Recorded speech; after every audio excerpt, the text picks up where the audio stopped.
Servicio Divino de Palabra, domingo 25 de diciembre de 2022. Apóstol de Distrito, Enrique Minio. Para este servicio divino tenemos la palabra que está en Juan, el capítulo 1, el versículo 14. Y aquel Verbo fue hecho carne y habitó entre nosotros y vimos su gloria, gloria como del unigénito del Padre, lleno de gracia y de verdad. Hasta aquí. Amadas hermanas, hermanos en el Señor aquí y aquellos que reciban esta palabra por transmisión, es el dulce Jesús el que nos da la bienvenida al altar y desea que podamos vivir entonces en esta hora que está por delante, una hora muy especial, festejando ya en el corazón lo que significa la Navidad para cada uno de nosotros.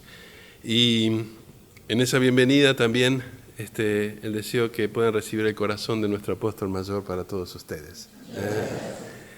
Y como cada fiesta especial, también nuestro apóstol mayor nos regala una palabra bíblica que tiene que ver con el hecho que podamos preparar el corazón. Es como en esa palabra transportarnos a ese momento, tomar un poquitito de aquello que se vivió. Porque después lo que el amado Dios hace a través de la palabra es tomar aquello que se vivió, traerlo al presente, reflejarlo en nuestro corazón y decirnos, bueno, ahora vamos a dar una perspectiva al futuro. Y la hermana Silvana entonces va a leer la lectura bíblica indicada para hoy, que está en Mateo, el capítulo 1, los versículos 18 al 23. El nacimiento de Jesucristo fue así. Estando desposada María, su madre, con José, antes que se juntasen, se halló que había concebido del Espíritu Santo. José, su marido, como era justo y no quería infamarla, quiso dejarla secretamente. Él pensando en esto, he aquí un ángel del Señor le apareció un sueño y le dijo: José, hijo de David, no temas recibir a María tu mujer, porque lo que en ella es engendrado del Espíritu Santo es. Y dará a luz un hijo y llamarás su nombre Jesús, porque él salvará a su pueblo de sus pecadores. Todo esto aconteció para que se cumpliese lo dicho por el Señor por medio del profeta, cuando dijo: He aquí una virgen concebirá y dará a luz a un hijo, y llamarás su nombre Emmanuel, que traducido es Dios con nosotros.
Y cumplidos los tiempos, Dios envió a su Hijo amado y ustedes nos han dicho ahora tenemos que darle el corazón.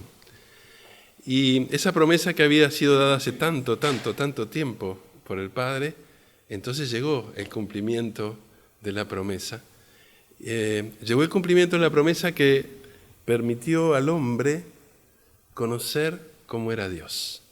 Porque claramente tanto nos ama y tanto nos comprende el Padre que entonces Él se transformó en hombre para que nosotros podamos comprender quién es Dios. Pero antes de esto, Dios entonces mostró esa gloria y se anunció. Primero se anunció, lo sabemos, a María a través de un ángel, pero luego en el momento del nacimiento, entonces se anunció a través de los ángeles a los pastores.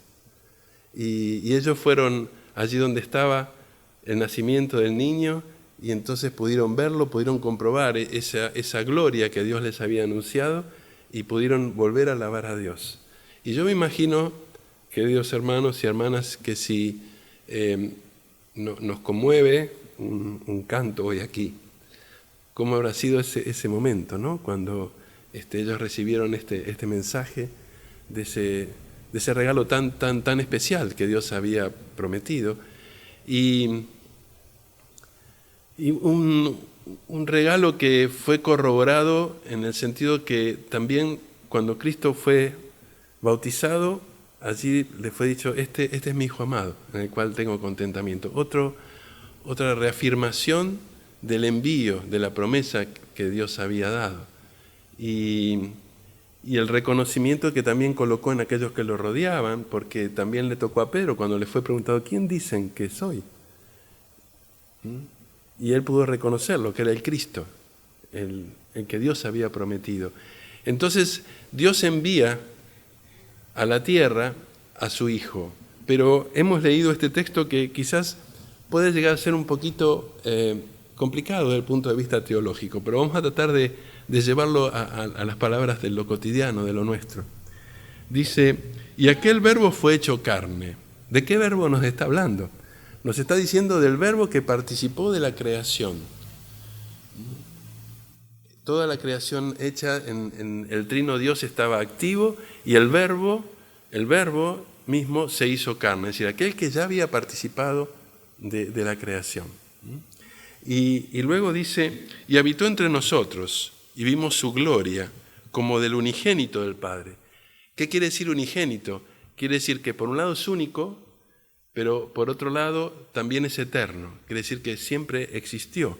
Pero esto lo que marca es que ahí se puede entender el misterio de las dos naturalezas de Cristo. Por un lado, Dios, naturaleza divina, el Verbo, el que participó de la creación, el único, el unigénito, el eterno. Pero por otro lado, aquel que se hace carne, que se hace hombre, para que pueda ser revelada a nosotros la gloria de Dios. Y comenzar a entender quién es Dios, qué quiere de nosotros, qué es lo que espera, porque esta gloria se manifiesta en el sentir de que ellos son uno, y no puede existir el Padre si no existe el Hijo, y no puede existir el Hijo si no existe el Padre. Uno solo, pero uno solo que quiere que nosotros podamos entender la gloria de Dios. Entonces esta gloria es manifestada a través de Él, y entonces Él se hace hombre. Viene a la tierra como hombre, deja esa gloria que estaba viviendo y se acerca a nosotros como hombre. Esto es algo maravilloso porque uno dice, dejó todo lo que tenía y vino como hombre con todos los, podríamos decir, con toda la parte física y psíquica que nosotros tenemos.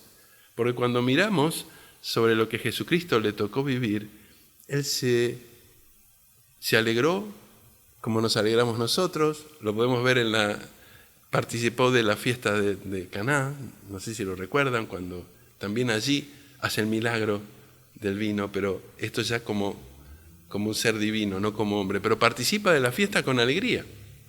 Por otro lado, cuando se entera de la muerte de Lázaro, él llora porque había muerto su amigo, como nos ocurre a nosotros cuando perdemos un ser amado, los mismos sentimientos, ¿no? Cuando es llevado al desierto, dice la Escritura, tiene hambre, necesitaba comer. Estaba sufriendo en la necesidad del hambre. Allí es donde el espíritu de abajo, nuestro amigo común, el diablo, lo ataca y le dice, come, decirle a las piedras que se hagan pan. Toca la necesidad, al igual que tantas veces nosotros tenemos necesidad. Tuvo sed, se acercó al pozo de Jacob a beber. Sufrió de la tristeza frente a Jerusalén, cuando sabía que no todos iban a creer en él. Estando en Getsemaní, le dijo a sus discípulos que su alma estaba triste hasta la muerte. Es decir, que en él podemos conocer a aquel que nos comprende. Él se hizo hombre, en principio para que podamos entender quién es Dios, pero también para que nosotros podamos saber que hay alguien que nos comprende plenamente, porque cuando nos toca luchar cotidianamente en la circunstancia que nos toca llevar, muchas veces no nos sentimos comprendidos, porque el otro no está llevando nuestros zapatos, pero hay alguien que sí lo llevó, que sí lo vivió, que sí lo sufrió y que sí nos comprende, que es Jesucristo mismo, habiéndose hecho hombre y llevando lo que nos toca llevar a cada uno de nosotros. Y al igual que nosotros como hombre, le tocó vivir todo lo que nosotros vivimos, pero con la diferencia que Él no tuvo pecado. Y entonces nos está mostrando el modelo de lo que Él espera de nosotros. Y esto es maravilloso porque uno, normalmente como seres humanos suele ocurrirnos que buscamos puntos de comparación siempre. Y esos puntos de comparación depende del estado de ánimo que tengamos. Decimos aquel es mejor o el otro es peor, ¿vieron? Si queremos sentirnos bien, buscamos a alguien que sentimos que es menos que nosotros, y si queremos sentirnos mal, y uno dice, ¿quién se va a querer sentir mal? Bueno, a veces hacemos estas cosas, decimos, aquel logra todo mejor que yo. Y tenemos estas comparaciones que no nos aportan absolutamente nada, porque no nos permiten avanzar y crecer. Pero tenemos un modelo, un patrón, que es Jesucristo, y que ese es el modelo perfecto, es el patrón perfecto para nosotros, para mirarnos en Él. ¿Para qué? Porque, ¿cuál fue el otro paso que vivió Jesucristo? Por un lado, vivió su vida como hombre. Vivió todo lo que nosotros vivimos. Como hemos dicho, sufrió, se alegró, tuvo sed, tuvo hambre, tuvo tristeza, tuvo necesidad. Pero por otro lado, manifestó la gloria de Dios en diferentes momentos. Así como dijimos, participó de la alegría de las bodas de Caná, hizo el milagro del vino. Así como dijimos, tuvo mucha tristeza cuando falleció Lázaro, Él manifestó la gloria de Dios cuando resucita a Lázaro. Estando con los discípulos, van al monte de la transfiguración, y ahí entonces se transfigura y vuelve a manifestar esa gloria de Dios. Pero, ¿dónde más se puede ver la manifestación de la gloria de Dios? En su sentir de gracia. Eso que a veces quizás nosotros nos cuesta entender, en esa gracia que Él manifestaba hacia todos los que lo rodeaban, en el amor que manifestaba hacia todos los que lo rodeaban, en la enseñanza del Evangelio que llevaba hacia todos los que lo rodeaban, en cada actitud de su vida que tenía, que podemos decir, ojalá nosotros podamos alcanzar esto de... Yo imagino a veces, ¿se imagina estando en la mesa con Judas y que le diga, andá y hacé lo que tenés que hacer?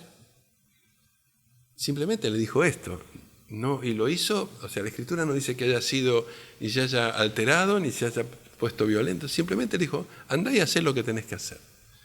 A Pedro, que lo iba a traicionar desde el punto de vista de que no iba a quedar fiel, que le dijo, mirá que me vas a negar 3 veces, antes de que el gallo, me vas a negar antes de que el gallo cante. Esta gloria de Dios es la que Él nos manifestó, pero uno dice, bueno, esto que es traído ahora en la palabra para cada una de nuestras almas en el día de hoy, ¿para qué nos sirve a nosotros? ¿Cuál es el mensaje que Dios quiere darnos en este día que festejamos Navidad? Es que en el ejemplo de Cristo nosotros podamos anunciar la gloria de Dios. En el ejemplo de Cristo nosotros podamos seguir ese ejemplo y anunciar la gloria de Dios. Y entonces ahora nos toca a nosotros reflexionar y decir, bien, qué tarea, ¿no? ¿Cómo llevo adelante esta tarea que Dios me encomienda? Y nos toca transitar cotidianamente y tomar decisiones cotidianas. Esto es, en el camino de la vida tomamos decisiones todos los días. ¿Se imaginan si nosotros, cada decisión que vamos a tomar, tomamos a Cristo como modelo y nos preguntamos, ¿qué pensaría Cristo en este momento? Porque Él nació para que yo pueda participar de la gloria de Dios, pero Dios ahora me da el envío para que yo pueda manifestar esta gloria. Y claramente que nosotros no vamos a alcanzar la perfección de no pecar, pero lo que nos está pidiendo Dios es que podamos esforzarnos en su ejemplo a ser como Él es, a alcanzar la imagen de Cristo, a poder mirar en Él en cada momento de nuestra vida. Decir, bueno, en esta situación, ¿qué hubiera pensado Él? ¿Cómo hubiera actuado Él? ¿Qué hubiera dicho Él? Yo creo, cada vez que pienso en esto, digo, ¿cómo cambiaría plenamente mi vida? Y lo digo porque a veces, hermanos, creo que nos pasa a todos, la lucha de la vida nos lleva a que pasaron las 24 horas del día, quizás vamos a hacer la oración por la noche, y decimos, ¿cuánto en cuánto yo hoy pude luchar para mostrar la gloria de Dios en mi vida. Porque a veces las preocupaciones de la vida nos obnubilan y nos llevan por delante, podemos decir, como si fuéramos seres humanos, ¿no? Pero lo somos, y Dios, que nos ama, nos dice, pero yo envié a mi Hijo, y yo lo que te pido ahora es que vos puedas mirar en Él, tomarlo como modelo, y hacer como Él manifestó mi gloria, vos puedas llevarla adelante. Y entonces uno dice, ¿cómo puedo empezar por esto? Cristo recibió a todos, no hizo discriminación con nadie. Entonces ya un paso es decir, bueno, que todos podamos recibirnos unos a otros, aceptarnos tal cual somos, aceptarnos en los dones que Dios nos ha dado o los que no nos ha dado. Como dice en la carta a los Romanos, poder recibirnos unos a otros, quiere decir amarnos tal cual somos. Ya en esto tenemos una tarea tan grande. Y entonces, en esta época tan especial, en este día que festejamos Navidad, queremos pensar en esto, decir, bueno, quiero recibir a mi hermano, a mi prójimo, tal cual es. Queremos, como Él le pidió al Padre, porque Él le dijo en la oración pontifical que permitiera que pudiésemos ser una sola cosa. Porque la gloria que había recibido del Padre, esa gloria nos las había dado a nosotros. Y uno puede decir, pero nosotros no estábamos hace 2000 años cuando Él oró al Padre. Pero Él allí oró, después les invito a leerlo esto en el capítulo 17 de Juan, cuando le dice, no te ruego solamente por estos, sino por los que han de creer en mí por la palabra de ellos. Somos nosotros. Ya Cristo oraba por cada uno de nosotros. Y esa gloria que Dios le dio a Él, desea que podamos tomarla a nosotros y que podamos manifestar esa gloria en nuestro sentir. Y entonces Él le pidió al Padre también, así como nosotros somos uno, que ellos puedan ser uno. Qué tarea, ¿no? El poder ser una sola cosa. Y unidad no significa uniformidad, hermanos. Porque nuestras culturas son totalmente diferentes en cada país. Nosotros podemos tener el mismo idioma, pero cada país tiene diferentes culturas. En cada lugar, hasta en las diferentes provincias, en los diferentes estados, uno las transita y las culturas son diferentes. Y va a otro país y hay culturas, formas de pensar totalmente diferentes. Pero el amor de Dios que ha sido derramado en nuestros corazones es un amor universal. El Evangelio es un evangelio para todos, no importa la cultura. Por eso el Evangelio está por sobre las tradiciones, está por sobre las reglas, está por sobre todo lo que los seres humanos generamos. Pero tiene que estar esto en nuestro corazón, porque Jesús no se detuvo en las culturas. Él llevaba la palabra a todos. Y entonces podemos reflexionar en el corazón. Dios nos regaló esta posibilidad de que su Hijo, el Hijo de Dios, se haga hombre para que pueda revelarse en nosotros Dios. Para que podamos sentir que Dios es amor, para que podamos sentir que Dios es verdad, para que podamos sentir que Dios es gracia, para que podamos aceptar el envío de que, así como le dio ese envío de la gloria, manifestar la gloria a Cristo, nos da ese envío a cada uno de nosotros. Hoy, en este momento, con las circunstancias que nos tocan vivir, nada es imposible para nuestra vida si en Él podemos confiar, porque le fue dicho a María cuando le fue anunciado, cuando ella no terminaba de entender bien cómo iba a ser esto, el ángel le dijo, para Dios no hay nada imposible. Y Cristo viene, y Dios nos ha prometido que vamos a vivir su gloria. Y entonces, para Dios no hay nada imposible. Lo que tú y yo tenemos que hacer es poder creer en esa gloria de Dios, en esa gloria del Padre, que puede manifestarse a través nuestro. Entonces, hoy nosotros aquí, y quienes reciben esta palabra, que quizás están luchando, llevando circunstancias, y que no pueden participar de los servicios divinos, no importa lo que nos está tocando llevar. Porque no importa, no es la circunstancia lo que nos va a detener para alcanzar la salvación. Lo que nos va a detener es la reacción que nosotros tenemos para con la circunstancia. Y entonces Dios desea que podamos tomar a Cristo como modelo y en ese modelo podamos anunciar la gloria de Dios. Este es el envío que en el mensaje de Navidad el Padre Celestial nos quiere dar. Que todos los que estamos aquí y los que reciban esta palabra por transmisión, podamos alcanzar ese hermoso día que tanto ansiamos. Amén.